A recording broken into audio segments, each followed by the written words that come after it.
बेमौसम बरसात की वजह से लगातार हम देख रहे हैं कि दिल्ली एनसीआर में डेंगू का प्रकोप बढ़ता जा रहा है।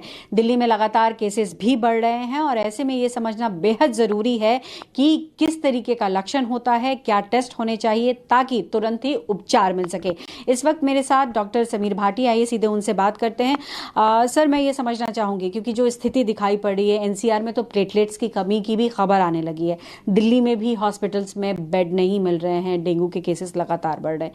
कैसे समझे, क्या टेस्ट होने चाहिए, क्या डरने की जरूरत है? बिल्कुल, देखिए जिस तरह से हम बात कर रहे हैं, मानसून इस बार काफ़ी लंबा चला है और काफ़ी लंबे समय तक रहा, लेट आया है।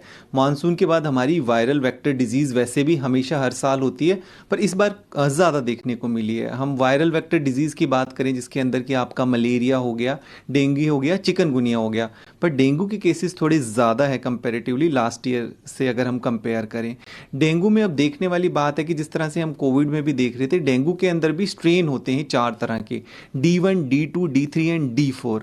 हालांकि जो अभी फिरोजाबाद वाला जो केसेस जहां पर बढ़ रहे थे उसके अंदर जीनोम सीक्वेंसिंग में पता लगा था कि D2 वेरिएंट है डेंगू का।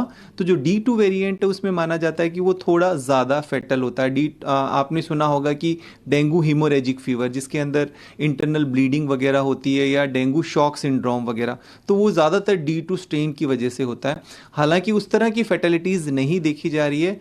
महत्वपूर्ण इसमें सबसे ज़्यादा ज़रूरी है कि हम टाइमली इसको डायग्नोस कर लें, क्योंकि जो वायरल डिजीज़ है और डेंगू है, अन्य वायरल डिजीज़ और डेंगू में सिम्टम्स ज़्यादातर ऑलमोस्ट सेम होते हैं। सिम्टम्स में अगर हम मोटे तौर पे समझने की कोशिश करें कि कैसे इसको हम वायरल से डिफ्रेंशिएट करें, तो मोटा मोटा इसमें है कि इसमें पेशेंट को सर दर्द रहता है, जोड़ों और मांसपेशियों में दर्द रहता है, आँख के पिछले हिस्से की तरफ दर्द रहता है। तो ऐसा कोई भी बुखार हो तो तुरंत अपने डॉक्टर से संपर्क करें, और इसके लिए एक बहुत सिंपल सी जाँच है जिसको हम NS1 एंटीजन टेस्ट कहते हैं, जो शुरुआती 1 या 2 दिन के बुखार से ही होने के बाद ही इस टेस्ट को कराया जा सकता है और पता लगाया जा सकता है कि डेंगू है या नहीं। जी, आपने D2 वायरस स्ट्रेन की बात करी है।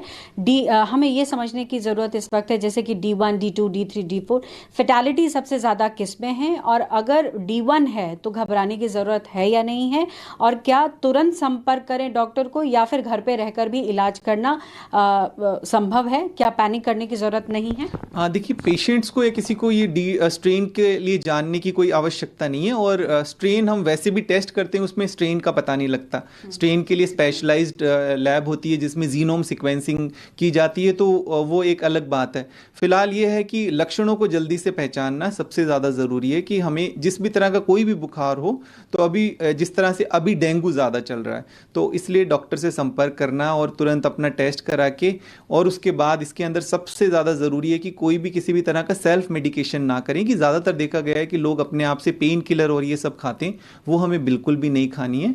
डॉक्टर से बात करके, संपर्क करके, और अगर होता भी है कुछ इस तरह के सिम्टम्स आते हैं तो आप पूरा हाइड्रेशन रखें, ज़्यादा से ज़्यादा क्वांटिटी में लिक्विड इंटेक लेना बहुत ज़्यादा ज़रूरी है। बहुत शुक्रिया हमसे बात करने के लिए। तो देखिए, डेंगू से घबराने की ज़रूरत नहीं है।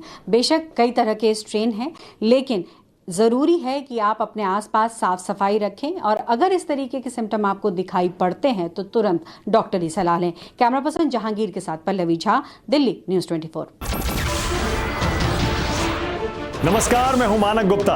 अगर आपको हमारा ये वीडियो पसंद आया हो तो इसे लाइक और शेयर जरूर करें, और हां, हमें सब्सक्राइब और फॉलो करना ना भूलें ताकि आप देश और दुनिया की कोई खबर मिस ना करें। तो जुड़े रहिए हमारे साथ और देखते रहिए न्यूज़ 24।